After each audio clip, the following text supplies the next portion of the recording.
it's amazing to see fans obviously out there, and it's a home field advantage for us.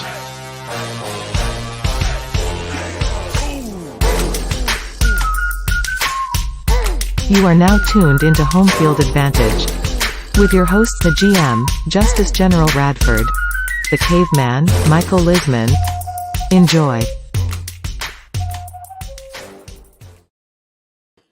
Yo, what's going on, everybody? Welcome to Homefield Advantage. We are your hosts. I am Justice General. This is my brother, Michael, the Caveman, Lisman, host of The Cave, which is a really dope new show he's doing on the Caveman YouTube channel.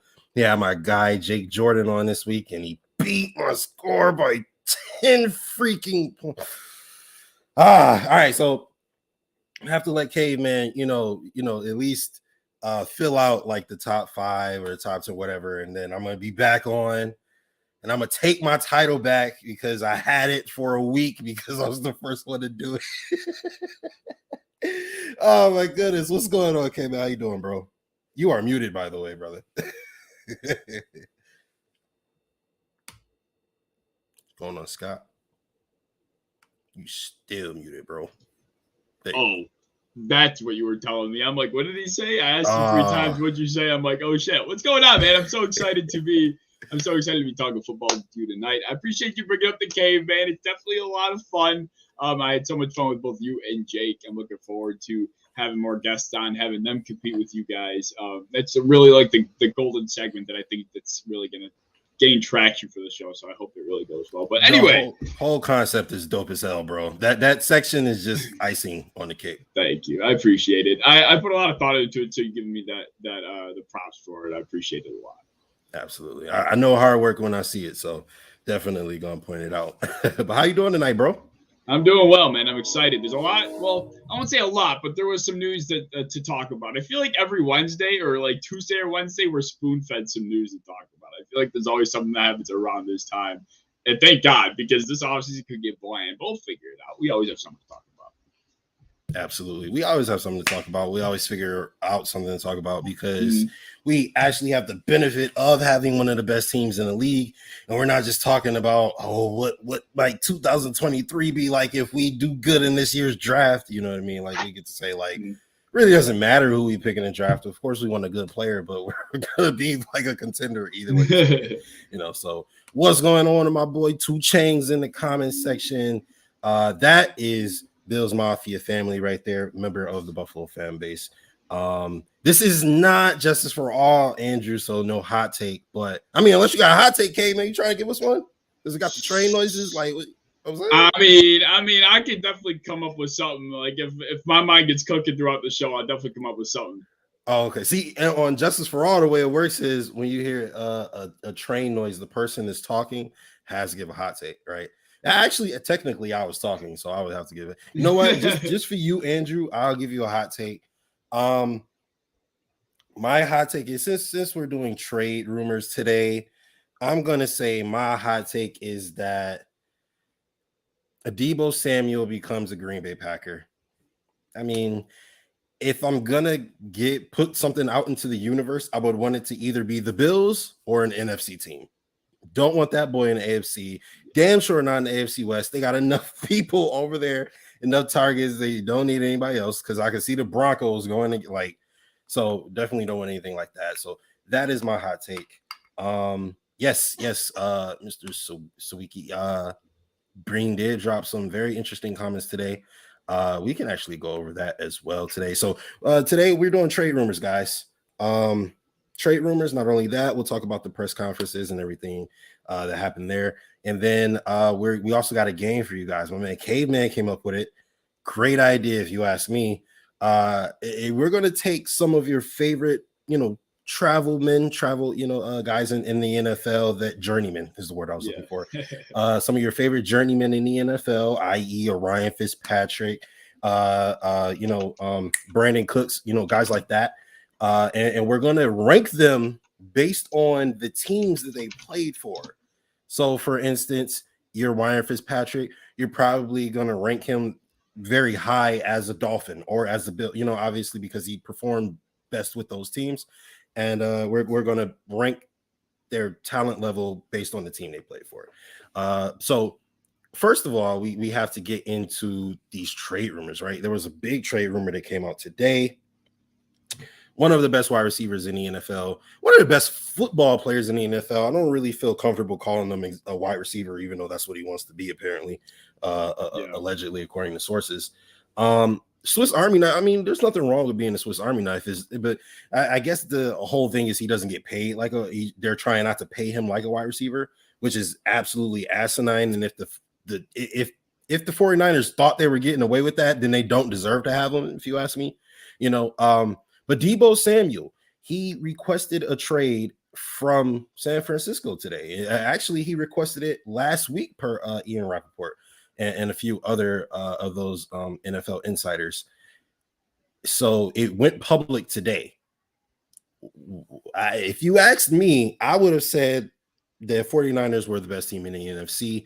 I don't care if Trey Lance is their starter. They have a genius in Mike Shanahan, who let a slightly more than mediocre talent in Jimmy G lead him to a Super Bowl, which tells me he might be one of the best coaches in the NFL. He gives Trey Lance, a guy who's superior in talent to a Jimmy G. I think that he was going to be able to do big things, but that obviously was contingent upon them having Deebo Samuel, probably the best Swiss Army knife person in the NFL. But it doesn't look like he wants to stay there. Okay, man. What did you think when you first heard this news? I was shocked. Like, I made a video last week talking about big name players that could still be traded. And I was reading a bunch of articles, and I think it was a Bleacher Report article. I can't remember from what site it came from, but I mean, it was just a bunch of just random big names. Like, I mean, they had Saquon in there, which I still think is realistic. Christian McCaffrey, I think, would have gotten moved by now. But this was like a relatively recent article, and it had a bunch of big names on the list. And I'm like, most of these are unrealistic, and at least I thought at the time. And Deebo was on that list, and I'm like, there's no way. I mean, Deebo Samuel is coming out of a season where he was utilized to put himself on the map. Like, if Deebo Samuel was played as a wide receiver, if he was put in a situation where he had to be strictly a wide receiver, I don't think we'd know his name the same way we know him now. So I thought he's in a very unique situation that allowed him to be as good as he was and flourish. So I didn't think he'd want to leave or have any reason to leave. And the 49ers wouldn't want to let him go. But I guess, Deebo Samuel is not getting paid what he, feels like he's desired to be paid. And I would have completely agree. I'd want out of that situation too. So here we are. And, first destination thoughts, it's like the Jets come to mind because they apparently were in a bunch of rumors with Tyreek Hill, DK Metcalf. I think there was another guy that got traded too that they were involved in. But they've been in conversation for top wide receivers, all off season. So I'd imagine they're going to be at least in the mix. The Packers you mentioned is your hot take of a destination. I mean, I can see it. I mean, they're going to have to do. Aaron Rodgers doesn't have an infinite amount of time left. I assume they're going to be going wide receiver in the draft, but I mean, a guy like Deebo Samuel, he's not your traditional playmaker. I think if there is one player to bring it into an offense to transform it, it's Deebo Samuel, at least in my opinion. So I think the Packers is a good spot for him to land. All right, so I think it was Greg Tom said, shout out to Greg, was on Twitter today, and he was saying that it's very unlikely the Bills get Deebo Samuel, but not impossible. So you're saying there's a chance, right? He said that if the Bills were to acquire Deebo Samuel, chances are you say goodbye to Jordan Poyer, you say goodbye to Dawson Knox, I believe he said, and maybe very likely, possibly Tremaine Edmonds as well. What would you say, K-Man? You feel like that's like steep of a price to pay for a guy like Deebo Samuel, or would you give that up? Oh man, it's tough. Somebody like me, I'm very passive and conservative in situations like this. People are, for the most part, especially with Bills Mafia, I'm sure it's the same way with most fan bases, but as soon as a big name is on the market or they get released into free agency, everybody's like, oh, we got to get him. I'd love to see him in a jersey. And then people are doing Bills jersey swaps. It's like, holy shit, guys, relax. And I feel like, with Deebo Samuel, I haven't seen that as much, but I feel like this is actually a player in which I'd be okay with, giving up the extra, dollar sign or two to go and get him in whatever, area of the team we'd have to. Like I said, he's a player that he's not a traditional playmaker. And I feel like, our offense is very damn good at the moment, but we don't have that kind of piece. Not really anybody does. And that would only transform our offense in a way that I think it really can't be transformed in any other fashion, I guess, if that makes sense. So it takes it to another level. So I'd be willing to do it. Yeah, that's interesting because the way you prefaced that, I definitely thought you were going the other way. So, yeah, I agree. Debo is one of those players that you do that for. Now it is a little intimidating. Obviously, you'd have two top paid NFL wide receivers on your team. Obviously, they'd be two of the best, wide receivers in the league. Now, however, I do feel like there is a generational talent in the draft, right? So I feel like I would rather give up draft capital to go get that guy and then only have to pay him, cents on the dollar for a rookie for the first 4 to 5 years and get your second superstar that way. But if I woke up tomorrow and it said the Buffalo Bills traded for Deebo Samuel, I'm not going to sit here and tell you that I'd be upset because obviously I'd be like running through walls and stuff. Right. You know what I mean? So I think it's interesting, very interesting. You said it yourself. This is kind of like, why would Deebo want to leave this situation? This is like his bread and butter, really. If Deebo is on a different team or in any different situation, I don't know how this looks, so that is very, very interesting. I agree, and we'll see what happens with him. But there's been a couple other trade rumors out there. Obviously, this one isn't really a rumor; it's gonna have to happen at some point. But Baker Mayfield is a guy who just lost his job to the most unlikely of candidates, to say the least. And he's looking for a new opportunity. Now, I believe he's slated to get paid something crazy like $18.5 million this year or something like that. Obviously, based on his performance, not a lot of teams just out there, picking up the phone to go and want to pay him that to come in and especially because whatever team he goes to probably isn't a very good team. Why would we pay you this much money just because we're going to lose games? You're not gonna make us like exponentially better in any way. So it'd be interesting to see what happens with that. What do you think is going to ultimately happen with Baker Mayfield? Man, I don't know. I feel like I've been going with the safest, most popular of options for players, and none of it has been happening. Like everything, the craziest of scenarios has been happening with everybody. I mean, I never would have thought Devonta Adams would have gotten traded or Tyreek Hill. I mean, who knows what's going to happen? And everybody's talking about Baker Mayfield going to Seattle, and Baker even said it himself. It seems like the most likely destination for him to end up at. So that only means that he's going to go to Seattle, right? And that's how I'm going to feel. Well, lo and behold, he'll probably end up going to Carolina or something. But I mean, I guess I'm just going to go with my gut. The public saying Seattle, Baker saying Seattle. It does make sense in the preface that they're going to need somebody to fill that role, no matter how good or bad they are. The Seahawks are going to have the money to pay him. I can't imagine the Seahawks are too comfortable rolling in with just Drew Lock and Geno Smith next season. So I do think that's a very likely possibility that he ends up with the Seattle Seahawks. Yeah, I feel like that's the team that makes the most sense. I can't really see another situation in which he goes there and gets an opportunity to start right away.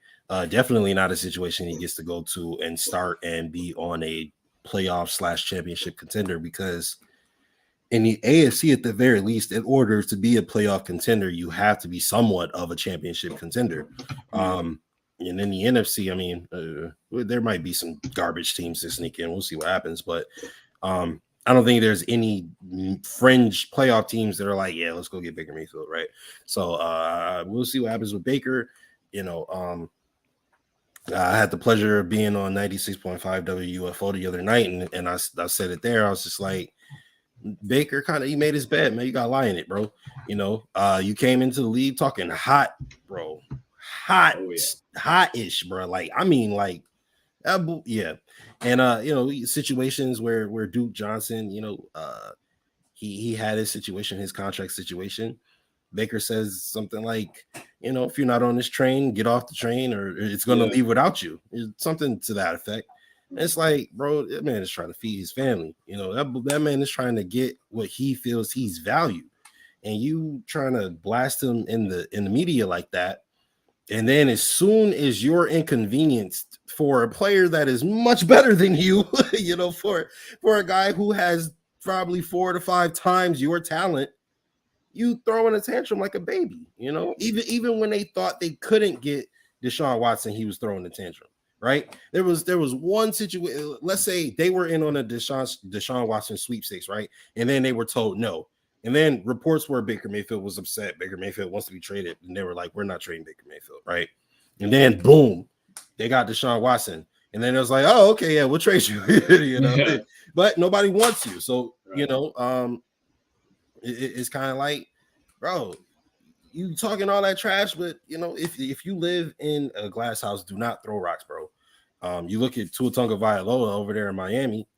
As much as I don't think Tua is a starting quarterback, he has handled that situation like a professional. He gets his job threatened to be taken literally at least once every 2 weeks. Yeah. And he's handled it. He ain't said nothing. He ain't mouthed off to nobody. He hasn't, shown resentment in the media, nothing like that. It's just, Baker in that little diva mentality, I feel like is ultimately going to be his decline, sort of kind of like a Johnny Manziel. And I don't know what is up with them Cleveland quarterbacks, but them boys is arrogant. But yeah, we'll see what happens with Baker Mayfield. But there are other trade rumors. Speaking of San Francisco, Deebo Samuel wants out.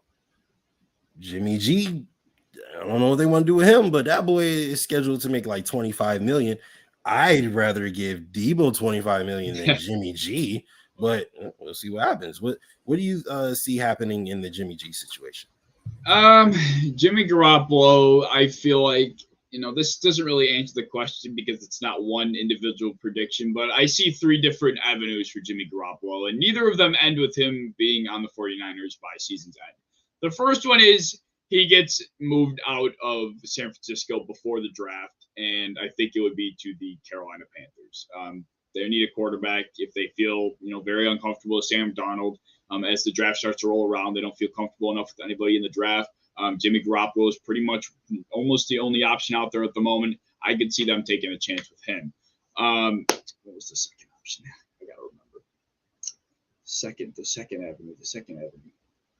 Shit. Anyway, I'll remember it in a second. The third avenue, it'll pop in my mind. The third avenue is if they end up holding on to Garoppolo going into the season and he becomes, the safety valve for Trey Lance, but also the safety valve for everyone else in the NFL. Somebody gets hurt every single season. And if it's a team that, doesn't want to give up their playoff hopes, week 8 or week 9, and their starting quarterback goes down, they don't feel comfortable with their backup. Jimmy Garoppolo is just sitting on his ass on the bench in San Francisco, and he could, hypothetically based on the team, give that team still a relatively fair shot to still make that playoff run. I could see, that team hypothetically going out and trading for, Jimmy Garoppolo in that scenario. Second scenario, I don't remember still, but that's what I think. Jimmy Garoppolo is going to be on his way out one way or another at one point or another. Yeah, I mean, come on, man. Honestly, when I saw the NFC Championship game and it was crunch time and it was like do or die, now or never, right? This is for all the marbles. This is to have an opportunity to go to the Super Bowl against this team that literally bought this entire roster, didn't build a damn thing, bought this entire roster and all these superstars in order to win a championship, and you are right there. Honestly, if Tart drops that, it catches that interception, it's a completely different game. Yeah. But even without it, Jimmy G had an opportunity to go down the field and win the game. And it was like 3 straight plays where you were like, what the hell is this? Like, Yeah. And then even on the 4th play, he got swung around and I was like, yep, he's never playing another down in San Francisco ever again. They're that's a good question. What What you think, K-Man? I don't know. I think they're pretty. I mean, if Mac Jones didn't take him to the playoffs in his first season, I think it could be a possibility. But I think he's shown enough promise, and to make them think they'll be fine without having to bring in Jimmy Garoppolo. I think they'll stick with Mac. Yeah, I agree. I kind of feel like I feel like Jimmy G is like Mac Jones's floor at this point. Jimmy G's not special. He's just not special. There is nothing about him that is like extraordinary, which is fine. It doesn't take extraordinary to play the quarterback position at a high level, but on top of not being extraordinary, he just doesn't play at a high level. So it's like, is it worth it? So yeah. I wouldn't, if I'd Bill Belichick, I'd be like, yeah, all right, well, dodge that bullet, almost gave away the greatest quarterback of all time and cost myself 2 Super Bowls to keep this guy. So, dodge bullet. So I ultimately, I don't know, man, Jimmy G, I feel like because that's 25. Oh, I remember my second scenario. All right, go ahead. Sorry, I didn't mean to cut you off. No, bro, you good. I remembered. If Jimmy Garoppolo or if Deshaun Watson gets suspended for 9 games or more, or hypothetically the entire season, and they don't feel comfortable with Jacoby Brissett, then I think Jimmy Garoppolo could maybe end up going to Cleveland. That was my other scenario. That's interesting. Yes. Sorry, I didn't mean to cut you off. No, you good, because I mean the Browns have a pretty good roster even still. So I don't think, especially after what we seen in Miami last year, I don't think anybody is trusting Jacoby Brissett to go in there and do anything. Yeah. So I think that could be interesting if Jimmy G is able to go there and win them, a few games. Let's say Deshaun Watson is suspended for 9 games. If he could get him 4 wins in 9 games, I kind of feel like that's decent. You know what I mean? That's Deshaun Watson should be able to come back and maybe rally the troops and make something happen. Yeah, I mean, I said it on Twitter. I got like, what if he gets suspended for 2 full seasons? Like, guy is doing FanDuel of a team that's not his, or no, actually, he bet on his own team. You know what I mean? Like, he gets a full year, which I'm not saying up here and saying what Calvin Ridley did was not wrong. Because I mean, if you're in the NFL, why would you? That's just stupid. You know what I mean? Like, on his part, that was stupid. But at the same time, a full year when he wasn't even at the facilities or around the teams at all, like a full year, it'd be really interesting to see what they do with this guy who has 22 civil cases against him. Like, that is not any, that's not like some domestic violence thing that is hearsay. You know what I mean? Where it's kind of hard to see which way it goes and who's right or wrong. Like, this is 22 people saying I don't know, man. It'd be interesting to see how the NFL handles this. But moving on to the next trade target. This will probably be the last one we do before we get into the I don't what do you want to call it? I guess the journeyman game. Yeah. The journeyman game. All right. James Bradbury, obviously. We actually 2 Giants, James Bradbury and Saquon Barkley, both kind of are in that, hey, we got a new head coach, a new GM. We're not their guys, but it's time for us to either get paid or they want to maybe clean house. If you look at what Bean and McDermott did when they first came into Buffalo, first thing they did was trade Sammy Watkins and Ronald Darby. I'm like, what the hell is happening? Like, Marcel Darby is gone. Like, we lost everybody, right? And it was a slow burn, but we saw ultimately what happened. Looking at the Giants, obviously they have our former offensive coordinator and our former assistant general manager, who were both here for pretty much the duration of that, rebuilding the roster. What do you think is the best option for Bradbury and Barkley? Like you said, I mean, I do think that whether or not they find a trade partner is another story, but I do think Joe Shane and Brian Dable are looking to make this team as much of their own as possible. And I feel like, Barkley and Bradbury are bordering that, too old, not old, but too old to really, make them their own, I guess, if that makes sense. And it sounds a little messed up, but I think you get what I'm trying to get at here. Yeah. So I do think they, if they find the right trade partner, will be out the door. I have been thinking that, once again, I'm going to bring the Jets up, but they have so much capital. They have so many needs. I think that's where Bradbury could end up with the New York Jets. They have no secondary whatsoever. Their best corner is like Bryce Hall, and he was, cornerback 2 he'd be like cornerback 4 on our team, the way we run our cornerbacks. It's like they need help. They need help bad. So I do think James Bradbury to the Jets is slightly possible. And then for Barkley, if they're able to move him, which I feel like is less likely than Bradbury, but staying on track, I have him going to the Dolphins because there was a report that came out like a week ago or so, maybe 2 weeks ago, that said they're still interested in a running back, even after signing Chase Edmonds and even after signing Raheem Mostert. So you're interested in a running back. We saw what kind of big names they chased this offseason. They were not, afraid to pull the trigger and spend. So I could see them easily taking a risk at this top of the line talent in Saquon Barkley and bringing him in to help out that offense that they're seemingly trying to make as good as possible. Yeah, I agree. I don't know what the Giants ultimately plan to do, but I do feel like that's probably, the thing that is easiest to bet on, was it Occam's razor or something? The simplest solution is probably the right solution, and that's probably exactly what's going to happen. The thing that you expect most to happen is probably what's going to happen. So we'll see what happens with that. But let's go ahead and get into the journeyman game. Okay. We got a couple of NFL players who have traveled around the league a little bit and have been on very many different teams, right?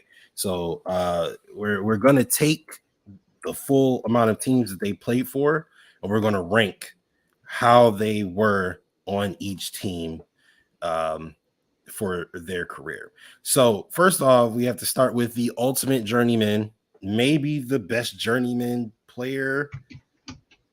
Look, this guy has elite talent, okay? He just does not have elite consistency. That's really it, But he's a damn good quarterback.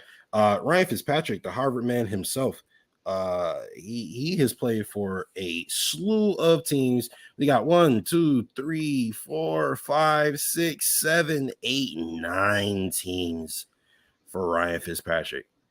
I'm not great at math, but that feels like slightly less than 1/3 of the league. So yeah.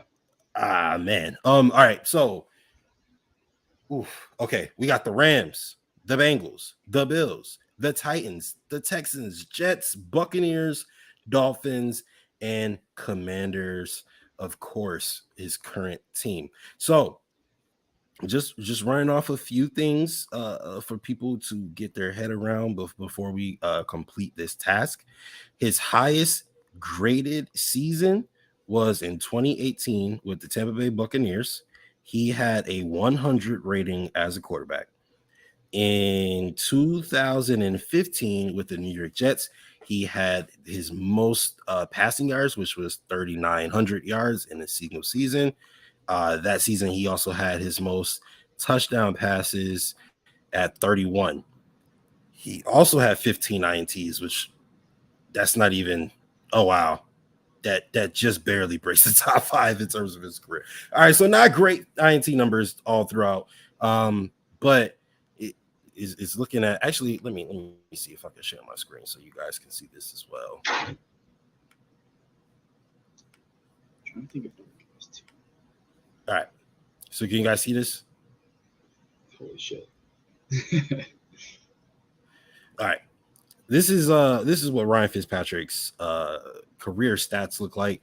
Obviously, it's more than just stats that go into it, but this is just kind of a overview of what things are looking like, right?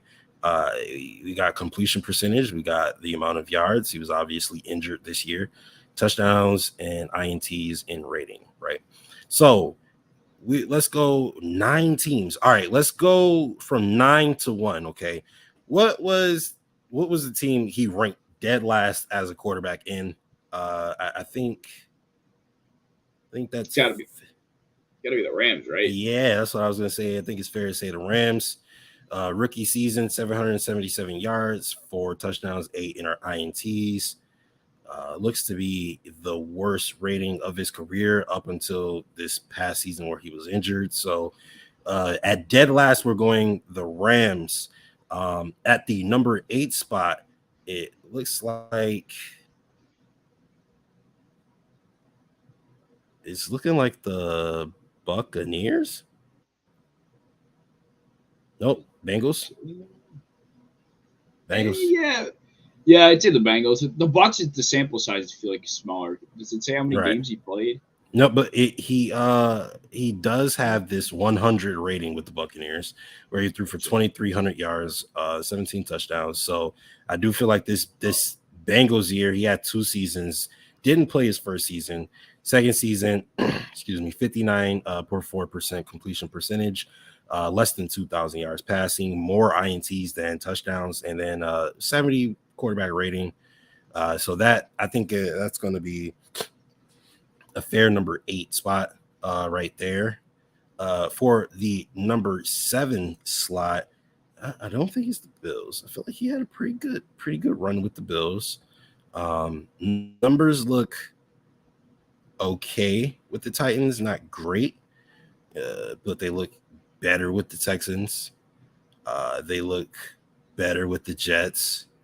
Obviously, he had this pretty decent season, pretty good season with the Buccaneers, really good season with the Dolphins, Commanders. I guess next up is the Titans, would be at the 7th spot. Yeah, right? I think I agree. Titans. All right. And then at the 6th spot, we got the Texans, Jets, Buccaneers, Dolphins, Commanders. Well, Commanders technically would have to be dead last since we're doing all 9 teams. So this would be the 6th spot, technically. What you thinking? Man, it pains me to see the Bills. Like, I feel like I remember him being a lot better than he actually was, but maybe that's just because of how bad the drought was, the quarterbacks, and how bad we were. Like, I don't know. I feel like I remember Ryan Fitzpatrick in a better light than what his numbers show, but I feel like that's still not a slight against him. I mean, we were the drought Bills for a reason. If he was, much better than that, then we probably would not have been a drought team. Yeah. I think. So what do we got right now? Rams, Bengals. We got Commanders, Rams, Bengals. Those are 3. Now we're on 6. Okay. See, because looking at it from a perspective of a Bills fan, if I'm thinking about just what the drought felt like and what the quarterbacks were doing in the drought, if I'm seeing a quarterback throw for damn near 4,000 yards and 24 touchdowns, I can see why, we held him at such a high regard, because there wasn't anybody else who was doing even close to these numbers. Tyrod Taylor might have been our best drought quarterback, and I don't think he came close to especially this number here, almost 4,000 passing yards. So all right. I think, even for 2011, people were, that was not a passing era. I mean, we aren't nearly like, this league is completely different than it was in 2011, which is crazy to say, just because it was only 10 years ago now, or 12 years ago, or no, 11. Holy shit, I can't do math. Fuck me. I didn't even know. Did you even know he played for the Bengals? I'm not gonna lie. No, I didn't. Rams nor Bengals. I knew he got drafted by the Rams. I had no idea he was with the Bengals. I forgot he was with the Texans. Probably didn't know he was with the Titans. Like, if you would have quizzed me on the nine team that he was on, I don't think would not have gotten.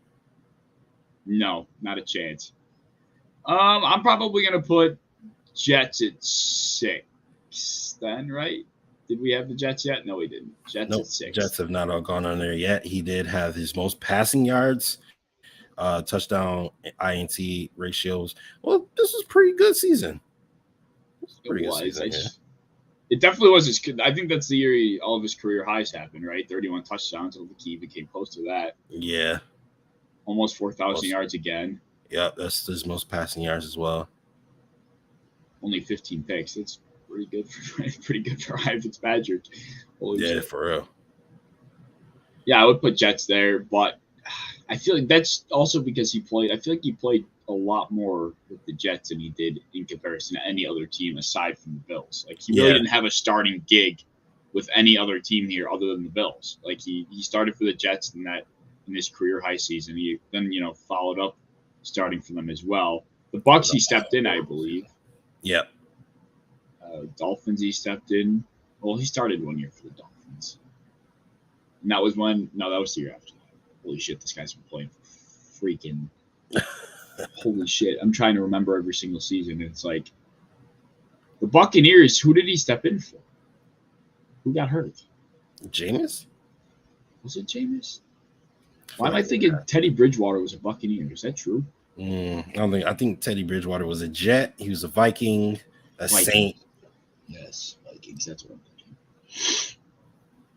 What do you think is the best version? The best version of Ryan Fitzpatrick. Well, this season would have to be the best version of him, but this Jets season, this second season here, really brings down that average. Yeah. He had pretty consistent numbers with the Dolphins. He was pretty consistent there. Not great with the Buccaneers either season. Like not horrible, but not great either. See, now obviously this is the biggest sample size we're gonna get, right? And I don't think he was ever particularly god awful with the Bills. I think he was just not as exactly what we were looking for. You know what I mean? I'm gonna say number one is the Bills. I think. You just look at this sample size. He broke 3,000 yards. It looked like every time he started. This doesn't look like a starting season to me at all. He broke 20 touchdowns every time he started. That's a lot of interceptions. Oh my, 23 interceptions. Oh my lord! But he's got basically an 80 average. As Buffalo Bill. Let's see the Jets. This 70 here is going to bring that down. I don't know quite what the average would be, but 158 divided by 2 would be like 70. So less than a little less than 80. If I didn't just make a complete fool of myself. Yeah, I would go with the Bills at number one. Just because the production was there. And I mean, we paid him, like clearly he was looking good at some point. We paid him a lot of money too. Excuse me. This Titan season wasn't amazing. This feels like a middle of the pack season. This feels like a 5. This is a pretty decent season. This feels like maybe like a 2. Yeah, the Texan season was underrated. Definitely. Yeah. 2,500 passing yards, 2-to-1 touchdown interception ratio, 95 passer rating, quarterback rating. What's the fuck? That might be number one. It's definitely up there. I mean, I think he also went 500 that year. I wonder what I don't think he played the full season because 2,500 yards is a little low for. It is. A guy and that 17 touchdowns. Absolutely. And to your point, 17 touchdowns is low for a guy who just, 31 the next year. And yeah. And that would make sense too, because then he got the starting role with the Jets the year after that. So he had he wasn't starting in Texas with Houston, I don't think. So he probably came in the back end of the season. Yeah. Yeah. All right, so we'll go Texans 1, Bills 2. I feel like this Jet season is very strong. That'll put them up at a 3. I would feel comfortable putting the Buccaneers at 4. No. Let's do Dolphins at 4 because I feel like he was pretty consistent, right? Buccaneers at 5. We'll go Titans. Was it 6? And then yeah. All right. So that is your rankings for Ryan Fitzpatrick. Please don't ask me to repeat them because I forgot the order already. Did you have a player you wanted to get to before we talk about Brandon Cooks? I think I have one other question, and I'm going to veer us completely off track because I had this argument earlier and I forgot about it, and now I remember it. I'm doing a lot of forgetting, but we're going back on the Deebo Samuel thing because I got a big argument. Whenever I was telling Jake this the other day. Whenever I have like an opinion or something like that, I'll throw it in like group chat with my friends, and if they fight about it or if there's an argument, then I know it's a good opinion or it's a good conversation topic. So we were talking about if Gabe Davis is a tradable asset. If hypothetically Deebo Samuel were to get traded to the Bills, you talked about this with Jake. No, I was just saying hypothetically, like, Jake would have said, hell no. No. I was saying like with Jake, I was telling Jake about how I throw opinions in my friends' group chats and they argue about it. That means it's a good conversation. But anyway, if Gabe Davis had to be a part of the Deebo Samuel trade, would that be a complete no, not even thinking about it to you? I mean, depends on how much value he takes off. Like, if excuse me, let's say we need to give up a first and a second, for Deebo Samuel. If instead we could give up a first and Gabriel Davis, I'd say, yeah, do it. That's I love Gabriel Davis, and I do believe he's a true number 2 receiver, but we are like, come on, that's a number 1 receiver. Not only a number 1 receiver, but one of the best number 1 receivers in the league, So, yeah, I mean, I love Gabe Davis. I would love to have him here for years to come, but if in that situation, you know what I mean? Like, I love Devin Singletary too, but if I could put him in a trade package to go get Derrick Henry or like Jonathan Taylor, then yeah, like what? Yeah, absolutely. But yeah, go ahead. I was just gonna say that's kind of how I feel, and like there was some people saying like Gabe Davis is not a tradable asset, and like, I mean, hypothetically, I don't think there is a non-tradable asset on this team other than Josh. Josh, if your name is not Josh or Stephon, you're liable. You could be traded. Yeah, I would even consider Steph. I don't even know if I'm putting Steph in that conversation anymore after what we saw happen to Devontae Adams and Tyreek Hill. I mean, we all knew internally that Diggs was not going anywhere. We knew that. We knew that Brandon Beane saw his value. We were not going to trade him. But after what happened over there, I mean, it could have been possible. I ain't gonna lie, I was a little scared. I was a little scared. Those people like Jay Spence was talking about, you guys are tripping, and all this other stuff. And I was like, bro, I hope you're right. I was terrified. I was like, he was putting them song lyrics, and he was putting lyrics, and I was like, wait a minute, I know that song. The next lyrics go to that. I was like, oh, that don't so but I'm glad he's back. Who would you need the Bills to get to trade a Stephon Diggs though? Shit, man. To replace him? Like, are you saying like hypothetically? I mean, if there was a player in the league that you thought like the Buffalo Bills could use this player and win a Super Bowl, it doesn't matter what position, doesn't matter who would that player need to be for you to be like, yo, Stephon Diggs, bro, I'm sorry, you gotta go. Oh my God. You gotta weigh it. Like, I think it's got to be a defensive player, right? Because there aren't many offensive players that are touching the level of value that Diggs has brought to the offense, right? I mean, you're almost kind of contradicting the trade. I mean, you're giving away Diggs for another offensive player of his kind of caliber. It's like you're almost kind of defeating the purpose. It's got to be a defensive player of some sort. Probably, I mean, Aaron Donald's such a cliche answer in something like this, so I don't want to say that. Bro, I swear to goodness, when I was thinking about this question, I was like, who the hell would I? Everybody knows how much in love with Aaron Donald I'm in, right? He's in that Josh Allen thing to me, right? He's up there in that category for me, right? And I'm thinking like, no, I wouldn't even trade him for Aaron. I would need a 24, no. I would need like a 25, 26-year-old Aaron Donald because they're not giving up a 24-year-old Aaron Donald, right? I don't care who you trade for. They're not giving him up. I would need like a 26, 27-year-old Aaron Donald for me to say, all right, Steph. All right, you gotta go. I mean, to be fair, Steph. How old is Steph right now? 27. Is he? Is he? Hold on. How old is Steph? I think he's older than that. I'd be 28.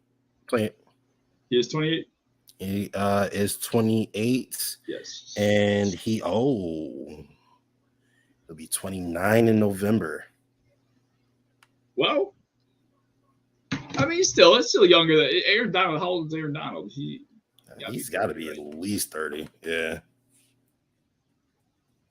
Yeah. I mean, Aaron Donald probably 30 years old. Then he is 30. Yeah, he'll be 31 next month. Oh shit. Are we in April or May? Because I'll be forgetting. We in April, right? All right, yeah. So he'll be 30 next month. He'll be 31 next month. Holy shit. Yeah, I mean, other than Aaron Donald, I maybe like get Jalen Ramsey. That's probably it. Otherwise, I'm not. If I'm getting Jalen Ramsey, that's got to be mano a mano though. I'm not being like Jalen Ramsey in a second or something. Like, nah. Oh yeah, I completely agree. It would have to be straight up. Yeah, never in a million years would that happen. But like, I think it'd have to be straight up. Yeah, and plus, I think Josh would not be happy if he traded Stephon Diggs, his best friend, for the guy they called him trash before his season started. Plus, I want to see Josh go at Jalen Ramsey. You know, I mean, 2-0 versus him. Pretty much embarrassed his defense both times. Obviously, a second time the comeback happened, but we still won, so who cares? But you know, I mean, the offense didn't let the other team come back. You know, what I mean, it was really a defensive. Not only that, but the refs was like giving them phantom intercept. It was a whole thing. Yeah. Okay. But yeah, shout out to Charla. Appreciate the love. As always. What's he gonna say? I just saw that comment. I'm like, oh shit, that did happen. Tell everybody how it went. Oh, what? Oh my God, that was awesome, bro. My man T-Dot came through. We just talked about, you know, with the life of a football player. You know what I mean? It was pretty cool. I, you know, really appreciate him. You know, coming on the platform, talking to us, and holding it down. I've honestly had like a really interesting week, right? I had Britton Covey. Shout out to Britton Covey from Utah, All-American wide receiver returner last week, right? This week, I had the Buffalo Bills linebacker Terrell Dotson, right? And then earlier today, me and Coach Mookie, we did an interview with Joby Brannion, who is the agent of Von Miller. And we also did an interview with former Buffalo Bills wide receiver Donald Jones. So it was a really, really cool week.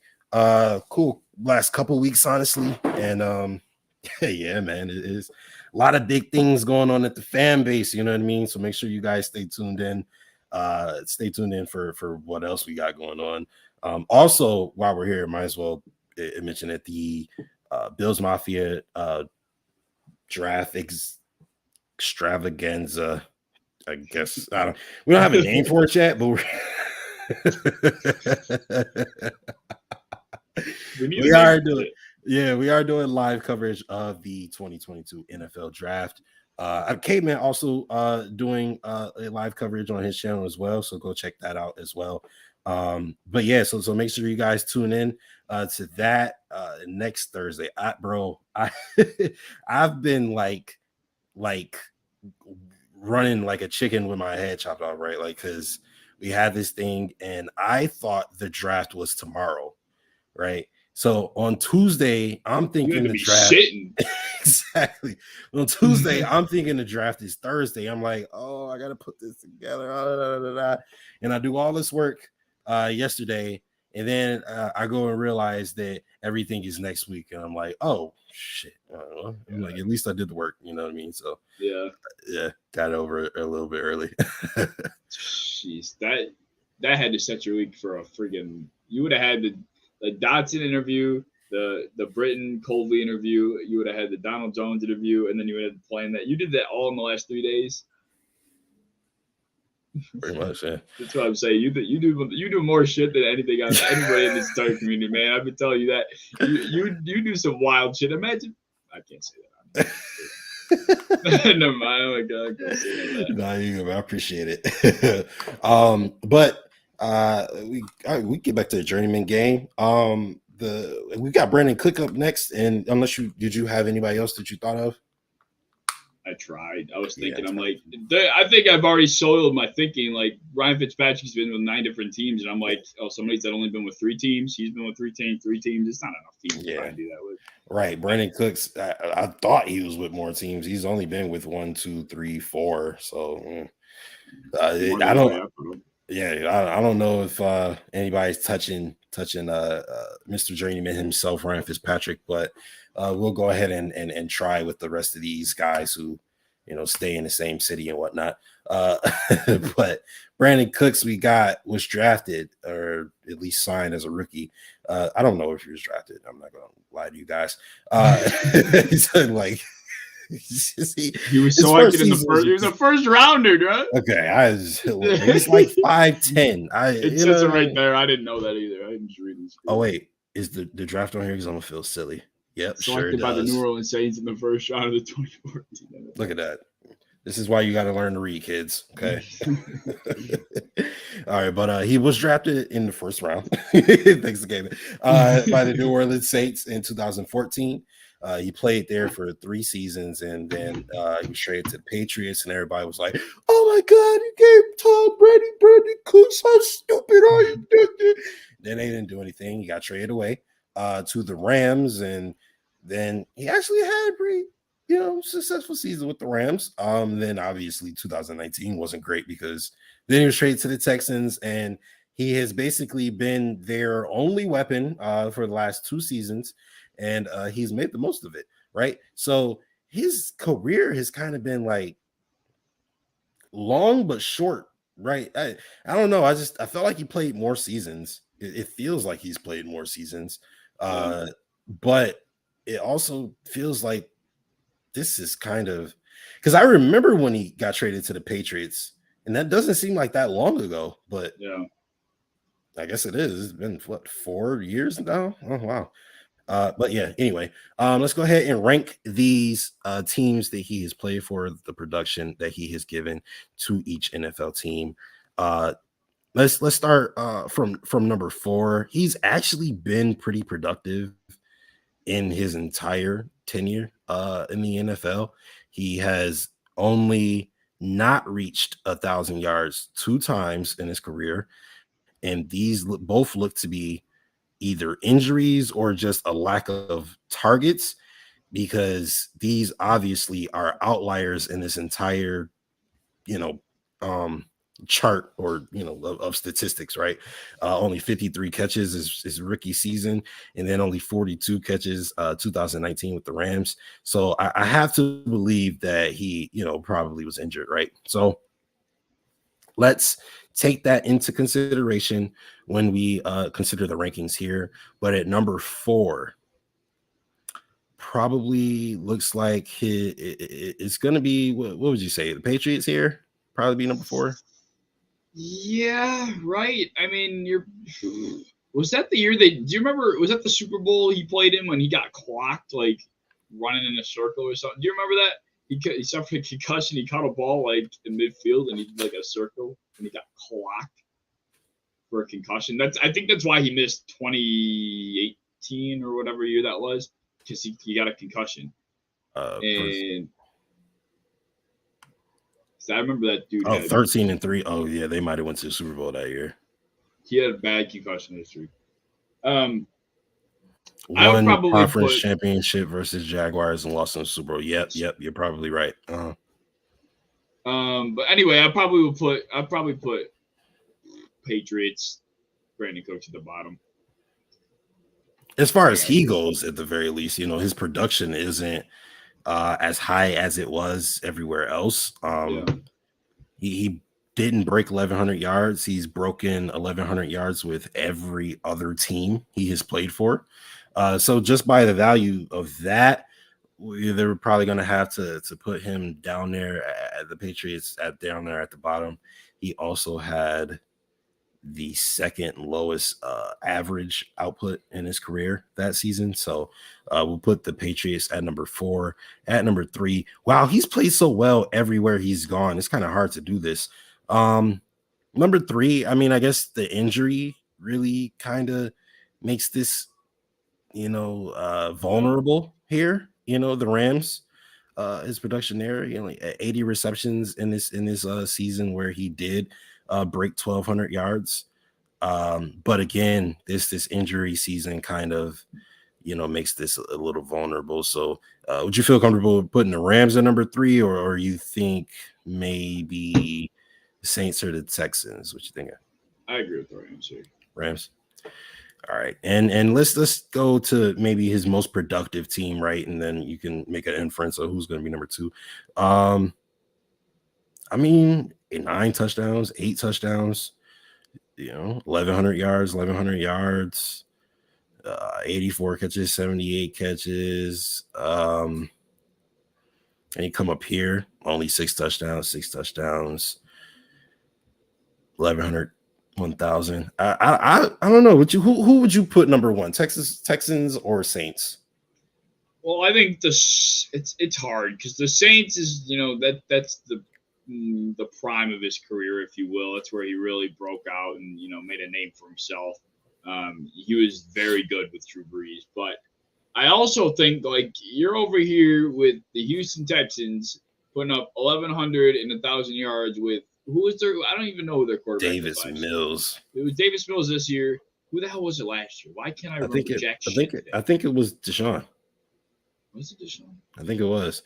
Because remember, they were hot garbage, but he was the quarterback and he played really well. It was like the fourth-rated quarterback in the NFL or something like that. Yeah, he only missed 1 season, so it had to be Watson. But anyway, I mean, the dude still put up 1,000 yards with Davis Mills. It's like Davis Mills, Tyrod Taylor duo combination. That's pretty damn impressive, and I feel like he's. That's a little bit harder than putting up, 1,100 with Drew Brees. And that's a very good point. One of the best offenses in football at this time. So I think I'll put Texans at 1. You know what? You just convinced me. I was going to say the Saints, but that was a very good argument. Doing this with Davis Mills and Tyrod Taylor for like 2-3 games, which I mean, Tyrod was balling. I'm not even going to sit here and pretend like he wasn't, but Davis Mills. I feel like this with Davis Mills is way more impressive than any of this with Drew Brees, just because Drew Brees has more talent in his right, 37th eyelash than Davis Mills has in his arm. So I'm gonna have to agree with you there, and go with the Texans as his number 1 ranked production team. I think he's actually back with the Texans this year, if I'm not mistaken. He is. Don't know why. I feel like he just want to waste his career, bro. Like, look at this, bro. He was with the Saints. I feel like one of these years was the year they got absolutely chipped from the Super Bowl, where he got hit. The Patriots was season. That Brandon Cooks that got hit on that play? Was it? Was it? Because he was on the Rams. It was a short guy. It was a short guy. I think it was JoJo Natson or something. I can't remember who it was. It was some short dude though. Some short, fast dude along the sideline. Yeah, it sure was. Yeah, I remember. But he played pretty well with the Rams, and excuse me. We got a question, or not even a question really, but someone mentioned that Poyer deserves more, but he should have showed up today, in my opinion. So, Jordan Poyer not at voluntary workouts for the Buffalo Bills. Obviously, he comes to the Buffalo Bills and says he wants a new contract after, seeing some of the players, like Stephon Diggs get a new contract. He also wants one as well. What do you think about the Jordan Poyer situation? Do you feel like he deserves a new contract? Do you feel like they should give it to him this year, worry about it next year? Do you feel like he should be sitting out of voluntary workouts? What's your thoughts? I'm not upset that he didn't come to voluntary workouts. I mean, it's pretty common for guys that are looking for a new contract to, fluff off something like this. It doesn't mean he's not working. I know he's, doing his own thing on the side. So it's not like he's, just thinking he's much of himself and just completely blowing out football because he thinks he's too good. He just, is doing what any player would do, I think, in this given situation. So I'm not upset about that. As far as what I would do with Poyer, are you paying Poyer right now? I mean, dude's 31 years old, right? He did come off of an all-pro season. Dude also plays on a defense that is notoriously known for putting guys in very great situations, meaning that I think he could be replaced if you give it the right talent. That might be a little bit of a tough take. He had a great year, don't get me wrong, but I think we all know our defense is a defense where it's a system ran defense. You put guys in position to be successful because of the scheme that's ran. Poyer is one of the main contributors to it. He's one of the main gears that makes the defense run as well as it does. But I don't know. I mean, how much are you paying a 31-year-old? Like, let's be real here. Well, I look, man. I didn't want to say it. I didn't want to say it. I love Jordan Poyer. I really do. I love Jordan Poyer, bro. Like, bro. If your wife, you know what I mean, actually maybe like visited or knew anything about like the people of Buffalo, I feel like she would probably maybe communicate a little bit differently, with us, because obviously the way she does communicate doesn't come across the best a lot of times. But I love Jordan Poyer. I feel like the only negative thing about Jordan Poyer, I'm going to say it's negative, but like I said, it's just a difference of communication. She's not from Buffalo. You know what I mean? Like, she doesn't know the type of people we are. And, we don't necessarily deal with those type of people, the California, the models and that type of people, on a regular basis here in Buffalo. And, there's a little bit of a disconnect, but that's probably the only negative that Jordan Poyer even has in terms of being a Buffalo Bills member, right? Yeah. So with that being said, I love Jordan Poyer. I appreciate him. And I feel like he has 100% changed his defense. He has helped change the culture in this team, in this locker room, in this city. I would love for him to stay. I really would. But at the same time, it's like, A, like Caveman said, you're 31. B, you see what type of team we have, right? Like, you were here when we broke the drought, so you know what we went through. Like, what you knew what the energy was, when you came in versus what it is now. So that this is a completely different situation. You know what I mean? And not only that, but like, bro, this isn't an unlimited salary cap. This isn't the NBA. Like, we got to pay other great players on this team. Ed Oliver's coming up. Dawson Knox is coming up. And there's other Tremaine Edmonds is coming up. There's other players who are going to be coming back up after getting paid. Matt Milano, Tre'Davious White, Devin Singletary. Like, we have to pay everybody, right? So if like Jordan Poyer is coming to us and looking for like this massive extension because he wants to cash in on being all pro Poe, listen, bro, go get your money, right? I love you, bro. I'm never going to tell a man to not look at his financials and put his family first and doing what you got to do to put food on the table for your family. I'm never going to tell you to do that, right? But at the same time, as player friendly as I like to think I am, as much as I like to think I stand up for players, this is a business. This is the NFL. Brandon Beane's job is to win Super Bowls. It is to put his team in the best position to win a Super Bowl, right? And I don't think attributing top safety money to a Jordan Poyer is in the best interest of that goal, right? Now, I feel like if you guys see my mock drafts, you know where I'm going with this, right? There's a kid out of Michigan. Boy runs a 4.3 flat safety named Daxton Hill, who can play inside, who can play outside. He is very versatile, very talented, very fast. And if he's on the field when Tyreek Hill is throwing up the deuces at the 25-yard line, it goes differently, right? Now, I'm not saying he's as good as Jordan Poyer, obviously, right? But, I mean, he has a lot of potential. He has a ton of potential, a ton of speed, right? I mean, because Tyreek Hill's in our division now. So I'm not going to sit here and pretend like I think Tua is as dangerous as Patrick Mahomes with Tyreek Hill is, but Tyreek Hill is still dangerous nonetheless. There's a reason that people play two high safeties when they play him. It's because he can take it to the house from anywhere on the field, right? So having a guy like Daxton Hill on your defense, I feel like It kind of remedies the cornerback situation a little bit, right? Because we don't need a full-time cornerback too. I feel like they are very comfortable with Dane Jackson in that role, right?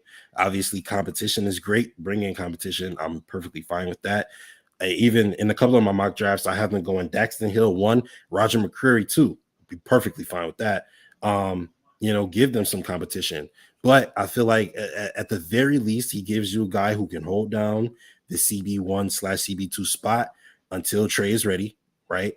All you got to do is not give up a touchdown. Really. I mean, we play bend don't break defense anyway, and with a 4.3 speed, I feel like he can make that happen, right? And he can actually probably take a couple more chances because he has the speed and acceleration to make up for it. That Levi Wallace doesn't have. If Levi Wallace makes a mistake, it is over. Like it's over. Oh yeah. So I feel like that maybe remedies that, and it also gives you a succession plan to Jordan Poyer. And I don't know what Bean's grade on Daxton Hill looks like. But I do think that is a option that goes through my brain at the very least. And then you can have a guy like Roger McCreary come in and battle for that CB1, CB2 spot, in camp. And it really, the plan I see for Daxton Hill, I feel like you could really put him anywhere, right? He could be like a Micah Parsons type of guy. Obviously not a pass rusher, but he's a great tackler. I was watching some of his film. He makes a lot of tackles at the line of scrimmage and behind the line of scrimmage. Super quick, obviously. He has pretty good coverage skills. So a guy like that, I feel like would help us, in multiple ways. And also it takes a little bit of the pressure off Brandon Bean, and it puts a little bit more pressure on some of the players to be like, all right, well, we got your replacement now. So I don't know, you call her bluff a little bit. You know what I mean? Like, you want to be a top paid safety in the NFL, more power to you. You go somewhere and you do that, but we're going to keep rolling with this kid. And then, let him be an all pro in 2, 3, 4 years. And then, you kind of got it, or at least you give up your opportunity to win a Super Bowl with the team who you built everything with. You know what I mean? Yep. So, I don't know, man. I don't know. I don't want to sit here and like bash Jordan Poyer because, hey, like I said, bro, go get your money and do whatever you feel is best for you. But at the same time, yeah, Brandon Bean kind of got to do his best for the Bills as an organization.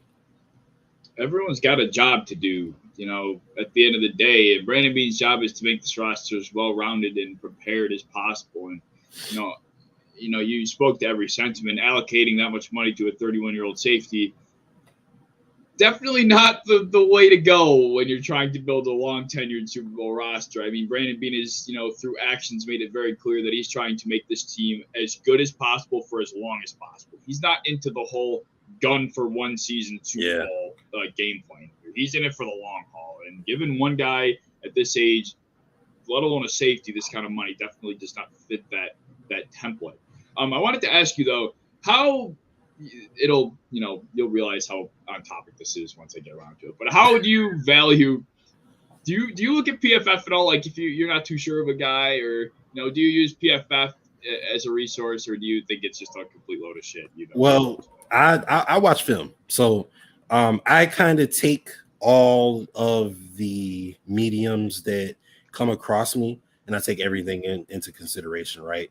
So if I'm listening to the Chris Sims podcast and he's telling me that, Kenneth Walker III is better than Breece Hall, right? I'm going and I'm watching, or if I'm watching, or if I'm listening to Sam and what's the big dude with the long hair? His name, I can't remember. Steve. I think it's Steve. And then Sam Monson from PFF. They do a podcast, NFL podcast. Mm-hmm. If I'm listening to them and they're like, well, Chris Sims is crazy, I can't go off that. You know what I mean? So sometimes I have to watch the film myself and be like, all right, well, which one do I think is better, right? I mean, speaking, I'm sorry, you finished your point before I get into that.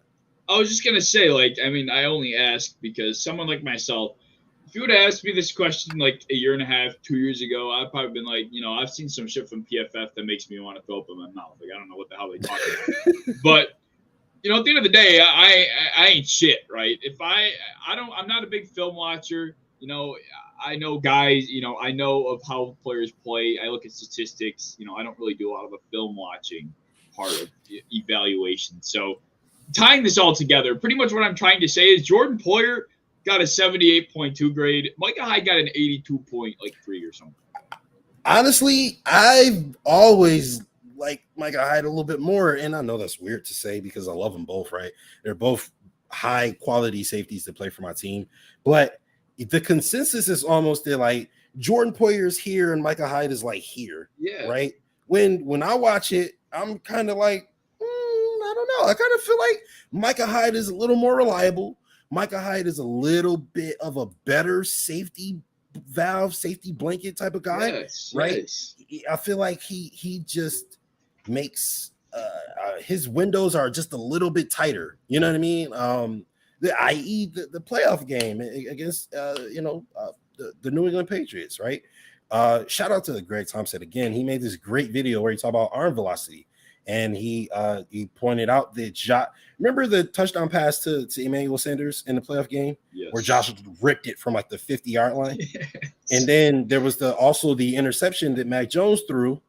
He also threw that from the 85-yard line, or I'm sorry, from like the 50-yard line. I can't remember exactly where it was, but yeah, I got you. Josh's pass both of their back foot was on the exact same place on the field, right? Wow. Exact same yard line, right? Josh's pass went 7 yards deep into the end zone in 2.5 seconds. So Mac Jones' pass went to the goal line in like 4.3 seconds or 4.8 seconds, something like that. It was almost like a full 2 seconds longer it took for Mac Jones's pass to get from where they threw it to the goal line versus Josh just flicking it and going 7 yards deep into the end zone, and his got there faster, right? So you look at that, and that has nothing to do with the point I'm making. I just thought it was cool. But I was kind of waiting for that to tie in. Yeah, like nothing, because I'm thinking about it. I was like, it has zero to do with it. But on that specific play, Micah Hyde makes that play, which is a crazy play. I don't think it was a bad pass at all. It was a good throw.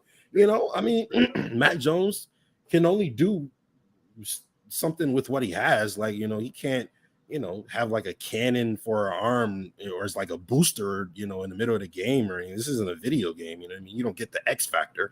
You know what I mean? So that was a good throw for Mac Jones's standard, right? And Micah Hyde just made a hell of a play. And not to say that Jordan Poyer doesn't make hell of a plays, but I feel like I see that a lot with Micah Hyde, where it's just like a great ball is thrown and he just gets a fingertip on it, or he just, tips it, or he just, you know what I mean? The windows are a little bit smaller on Micah Hyde's side of the field to me than they are for Jordan Poyer. So that's kind of why I'm with you. I was always kind of like, I don't know why people, make Jordan Poyer kind of like a higher priority than Micah Hyde. Yeah, and that's always kind of how I felt as well, and that's what made me look at the PFF grades, because just all this Jordan Poyer, hubbubaloo, people arguing about whether to pay him or not. I'm like, I mean, Jordan Poyer is great. Like, don't get me wrong, I'm not shitting on the Jordan. Like, it sounds like we're shitting on the Jordan Poyer parade. We ain't trying to do that. Not trying to do that. Yeah. It's like, he also plays alongside. I think Jordan Poyer, you're playing alongside one of the other greater safeties in the NFL too. So it's like your game is elevated just as much as Micah Hyde is. So who's to say, not that you don't deserve it, but your individual play, it's happening, but it might be because of what Micah Hyde does next to you. Who knows if you play that type of game when Micah Hyde's not there. And I guess when you're looking at paying an individual, I do think that's important. And determining how much you do on your own as an individual, especially at 31. So, and that's why I looked up the grades, and I'm like, I mean, shit. Like, I think if Micah Hyde can make Jordan Poyer look like an all-pro, and granted, I do think Jordan Poyer did look like an all-pro, I think Micah Hyde could make another lesser safety look compatible back there, Yeah, absolutely. Get a rookie with high potential back there, and of course, he's probably going to have some growing pains. Like, you don't expect him to come out and be Buda Baker from the jump, right? But you get a guy, and you know, if they can develop, which the Buffalo Bills are amazing at developing secondary players. Another point. Exactly. So he'll be. I don't want to say he's replaceable, but all right. Before we get out of here, we will talk about a little bit about what happened at the press conferences today, right? First of all, shout out to Joby Brandon, the agent for Von Miller. Really appreciate talking to him. He was really, really cool. He mentioned that this is probably going to be Von Miller's final contract, right? And how most players don't really get to go out on their own terms, right? And so for Von Miller to know this is probably his final contract, going out on his own terms, and want to play in Buffalo, right? And know that he has the opportunity to win a Super Bowl, not only this year, not only next year, but 2-3 years down the line, however long he chooses to play. If he retires as a Buffalo Bill, what do you think that would mean to the city of Buffalo and just to his legacy? Like, I mean, I think Von Miller coming to Buffalo, I think the stake that put Buffalo back on the map was Diggs getting traded here. That's the first big name in a very long time that it wasn't really his choice, but he was happy to come here. He wasn't even a huge name at the time, to be fair. That is fair. No, but you're right, and that's honestly it makes your point even more, because he was like a B- star. You know what I mean? At the time he was traded here, and obviously he had that season. But I didn't mean to cut you off. Go ahead. No, you're good.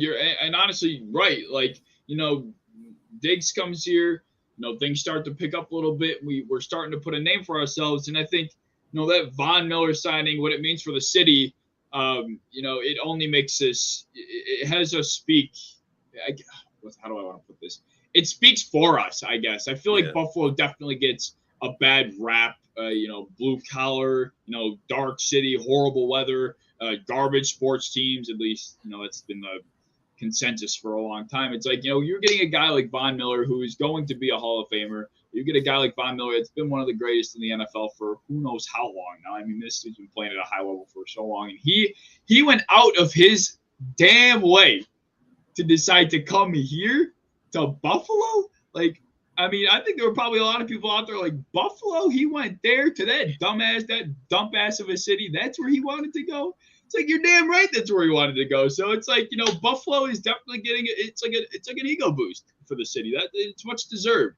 And for Von Miller and his legacy, I think it only is going to make.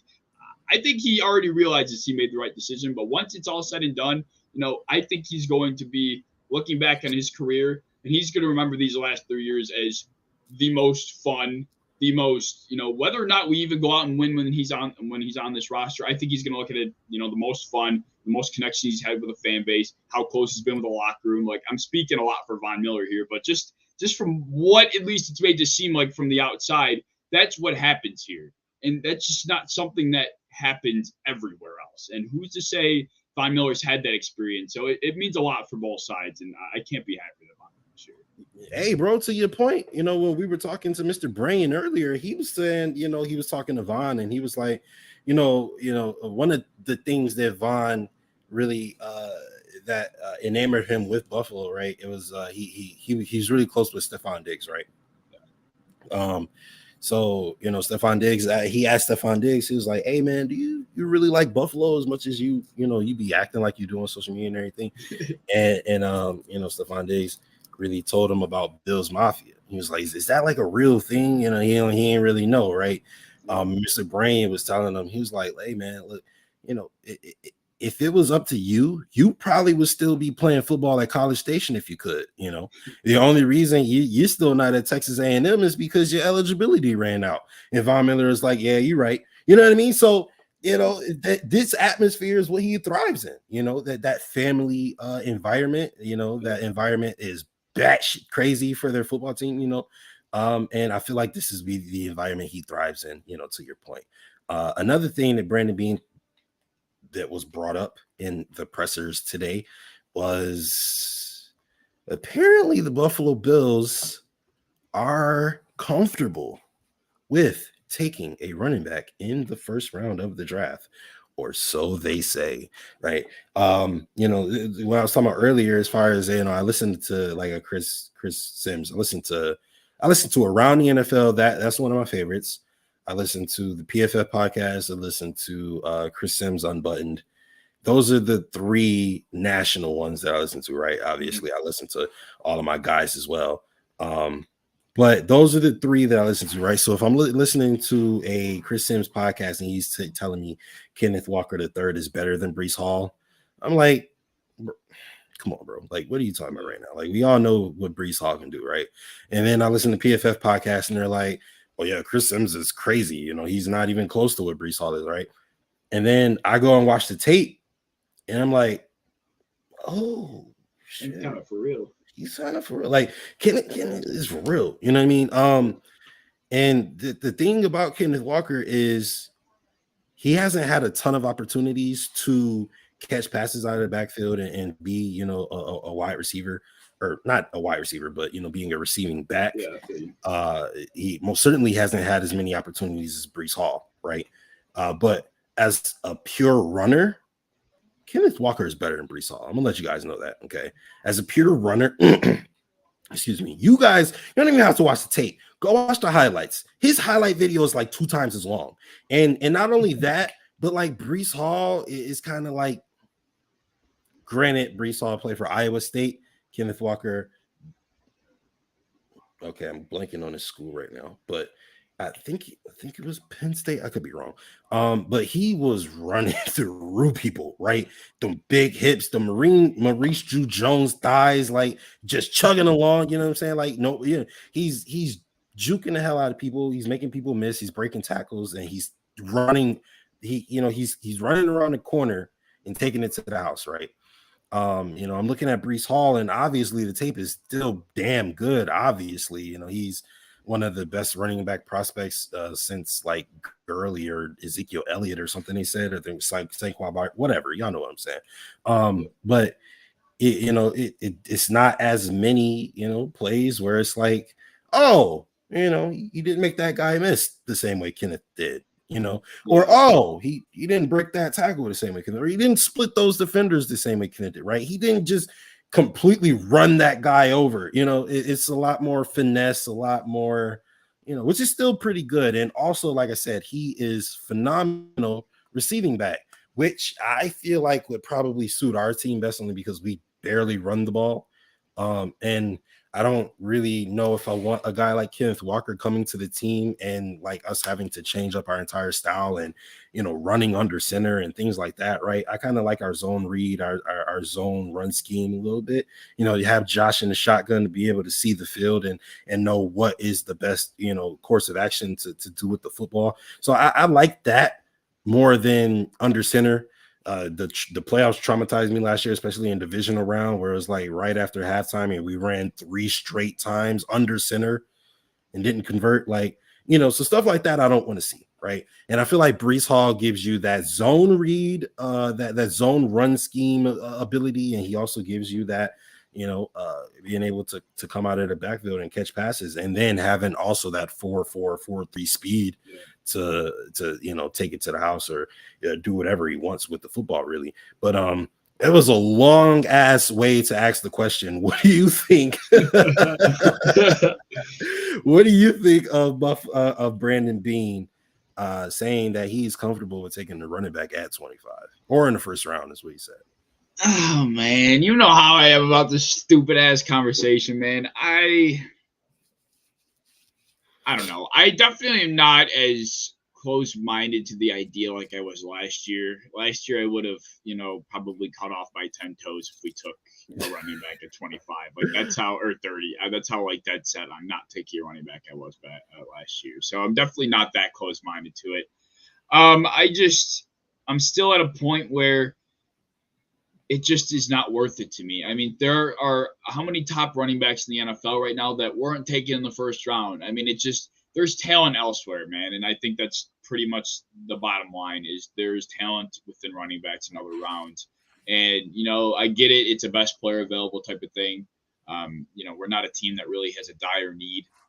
So you definitely have the luxury, but that doesn't mean you need to necessarily, blow it. Yeah, right. I mean, and I'm not saying this, whoever we drafted, whether it was Breece Hall or we took Kenneth Walker at 25, that it would be a waste or they wouldn't come on this team and make an impact. And then, of course, I could literally see it playing out hypothetically if we drafted one of those two at 25. And anybody that I've ever told that I don't want to take a running back, they'll throw it in my face every time they gain like 2 yards per carry. And I'll be like, yeah, I get it. Okay, I get it. They made a good play. They're a good player. I'm not saying they weren't a good player. My point is that I just didn't think their value at 25 was there. Overall, I guess,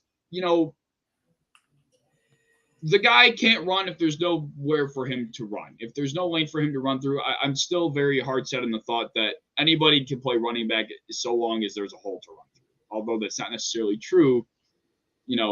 I look at a guy like Najee Harris. I mean, this dude was, one of the most highly touted backs coming out of last year. The dude, granted, our offensive line is not nearly as bad as Pittsburgh. At least it won't be this year. But, he struggled. Like, the guy had the ball. The volume he got was absolutely obscene, and he did not produce at what you'd expect that type of volume to be. And that's not his fault. That's not because he's not talented. It's just because what's around him isn't helping him. And they took him at, 20?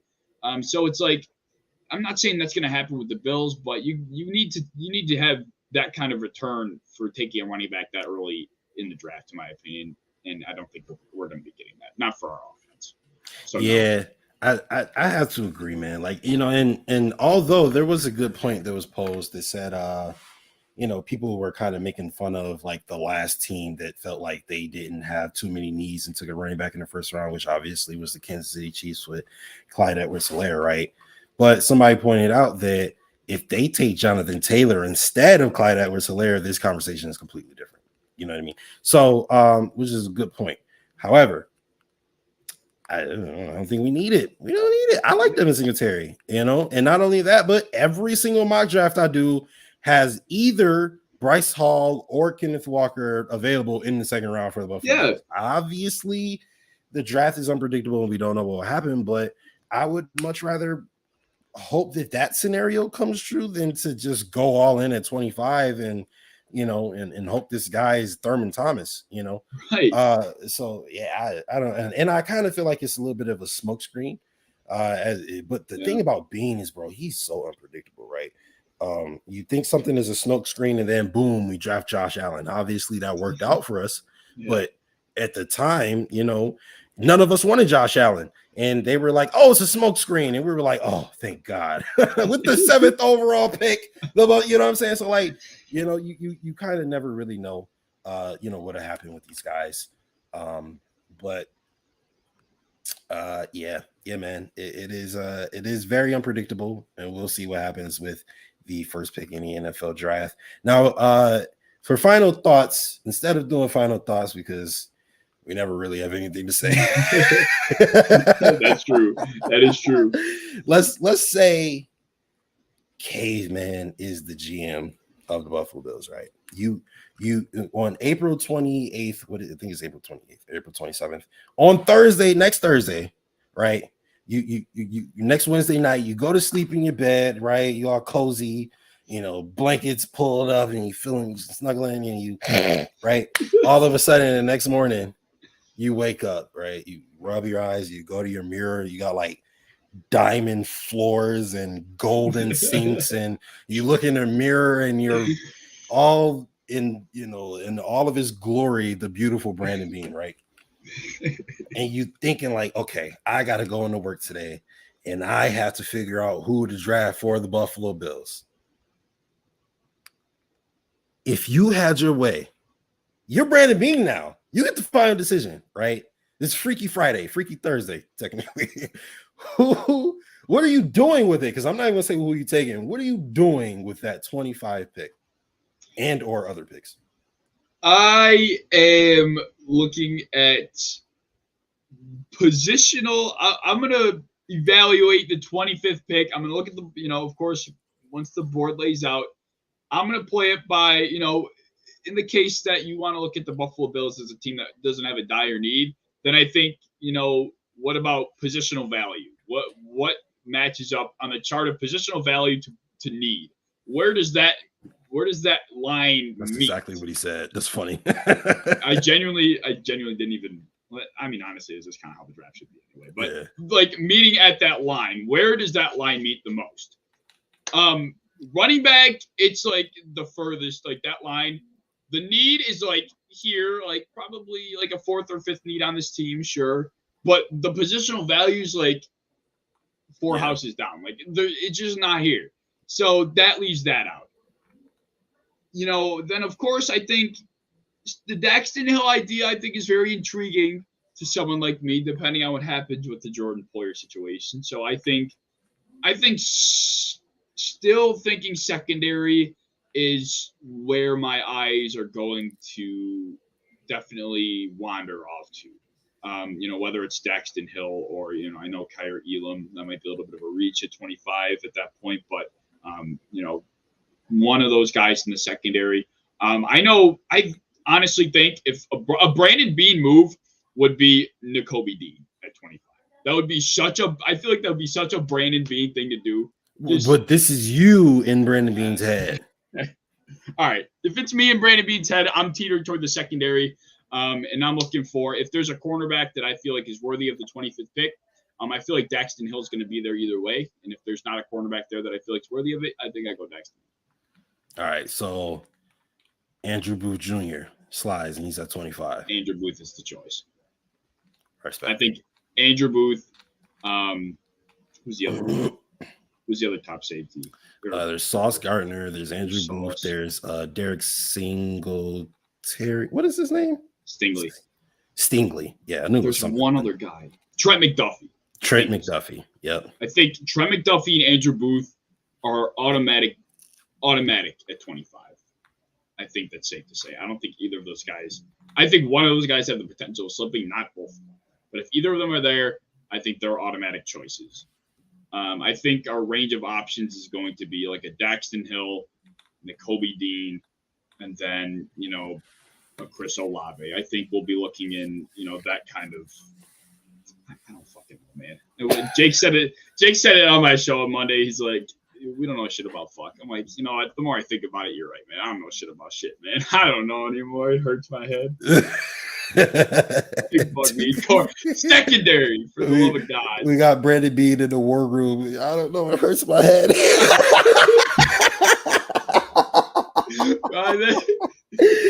That's hilarious. Oh my God. I feel like if I woke up as Brandon Bean and I go, you know, into One Bills Drive and I'm in the war room, right? And I think let's say the Eagles are about to pick, right? Or what's the pick before the Eagles? Because I kind of want to jump them a little bit. The Saints, right? It is the Saints. Is it? See, I should have just went to the draft network instead of Googling it. Like, so I'm looking to jump the Eagles a little bit. I'm actually kind of looking to jump the Saints too because they need a wide receiver. You know, they do. I know what you're doing. Oh, you already know what I'm doing. Come on now. I know what you're doing. I just have to let the world know. Ad blocker. Oh my God, bro. Now of all the times, you know, my computer wouldn't be slow, right? Okay, so all right, bear with me, ladies and gentlemen. What I'm trying to do is all right, boom, here we go. All right, so at the 15th pick, the Eagles have their pick at 15. Then the Saints at 16, Chargers at 17, and then the Eagles again at 18, and the Saints again at 19. So I feel like Jameson Williams is probably going to go anywhere from pick 15 to 19, right? So if he slips past the Eagles and the Saints, the first time? Yep, the first go round. I'm looking at pick 17, the Chargers, and I'm like, yo, what's up? You know, Staley or whoever they GM is, right? Y'all don't need that pick. You know what I mean? You might as well just swing that, right? You know what I'm saying? Give you a nice little second round pick. I got my. I can't find. I don't want to get up and just like go look for another. But I got the trade value chart, and I believe that we were. Oh, that was I think that was the Steelers was the team that we would have enough to jump with the first and the second round pick to get. I know what chart you're talking about. I know. Yeah. So let's say we give up first, next year's second, and then this year's.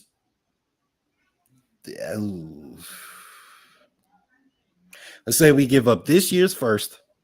I'm giving up next year's second, and we're giving up this year's. I'll see if I'll give up this year's third. I'll give up this year's third, right? And I'm going to trade with the Chargers, and I am getting Jameson Williams, wide receiver, Alabama. I just feel like this kid is a transcendent talent. I feel like he is a generational talent. I feel like he is, Jerry Jeudy with Tyreek Hill speed, or Cortland Sutton, or I'm just naming Broncos wide receivers now. The CD Lamb, I feel like he's one of those guys with an extra gear, right? And I'm saying if I'm Brandon Beane, can afford to make a mistake. Like, come on now, you've done everything right forever, right? You can afford to make a mistake, and I don't think it'll be a mistake. I think it'll be one of those situations where we look at it and it's like, oh, a Jamar Chase, the people were like, oh, they're stupid for making Jamar Chase. You should have got Penei Sewell. Right? That all sounds stupid, right? Like, what do you think Jamar Chase would have did with the Lions, right? I mean, he might have blown out with the Lions because Matt Stafford is not, Jared Goff is not awful. It's not good, but he's not awful, right? He might have bought, right? Penei Sewell, if he goes to the Bengals, they don't go to the Super Bowl this year. I'm sorry. That's not happening. They don't. You're probably right. They don't go to the playoffs with Penei Sewell. So, I'm looking at that and I say they made the right decision getting a playmaker, getting a transcendent playmaker. Jamar Chase might be the best receiver in the NFL by next year. He might be, like he's that good. He's that boy, So I feel like if you could get one of those at 15 or what did I say? 17? Yep, 17. 17. Yep, I'd go get him. I'd go get him from Brandon Beane. Now, let's say Jameson Williams were to get picked at 15. I'm sitting tight. I'll see what the trade backs look like, right? And I'm trying to like host somebody, right? So let's say the Packers want to move up to 25. I'm like, oh, okay, where? Well, I'm gonna need, or let's say, the Chiefs wouldn't do that. I feel like the Chiefs gonna package these picks and go get a superstar, the 29th and the 30. Jameson. Let's say, boy, hey, Caveman, come on, bro, you got chill. You got chill. You bugging. Let's say the Bengals, right? Let's say the Bengals at 31 want to trade up to 25. I'm taking their next year's second round pick or this year's second round pick if they give it, right? And I'll give it back to them. I'll trade back those 6 spots. And I'll just hope and pray that Daxton Hill is still on the board. And if he's not, I feel like there's still going to be other people available. You got Jahan Dotson, you got Kyer Elam, you got, like you said, Nakobe Dean, Quay Walker. Then you could even start looking into the Breece Halls and the Kenneth Walkers of the world. If you're at 32 or 31, then essentially that's where it's okay. Yeah, exactly. So, that's what I feel like I would do. I need a superstar. Like, we talk about this roster is so stacked. These lower tier players are not going to get playtime on this roster. So I feel like he needs to go get a superstar if he's going to make an impact for your already Super Bowl contending team. So that's what I would do if this was Freaky Thursday and I wake up as Brandon Beane. Definitely just thought of an edit idea. So we're going to put Caveman's head on like Lindsay Lohan and do it and then like Brandon Beane's head on Jamie Lee Curtis.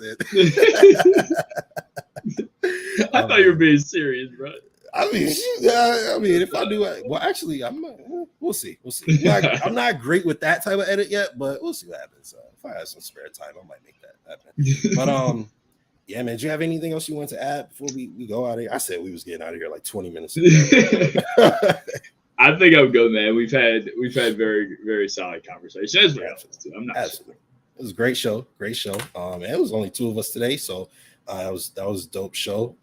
Shout out to every single one of you guys that joined us in the comment section that listened and watched. And you guys know we appreciate every like, subscription, comment, like, share, repost, retweet, all of it. We appreciate you guys for all that you guys do. And yeah, please continue to support us the way you do, and make sure you go support my man Caveman and his YouTube channel. His brilliant new show, The Cave. Go check that out. Our guy Jake Jordan was on Monday. And make sure you follow, the Buffalo FAMbase, the official network of Bills Mafia, on all social platforms. Follow this guy on Twitter, Lizman with 3 N's. And you guys, follow me as well, Justice General on all platforms. But thank you guys. We appreciate you guys as always. And this is the official network of Bills Mafia. We are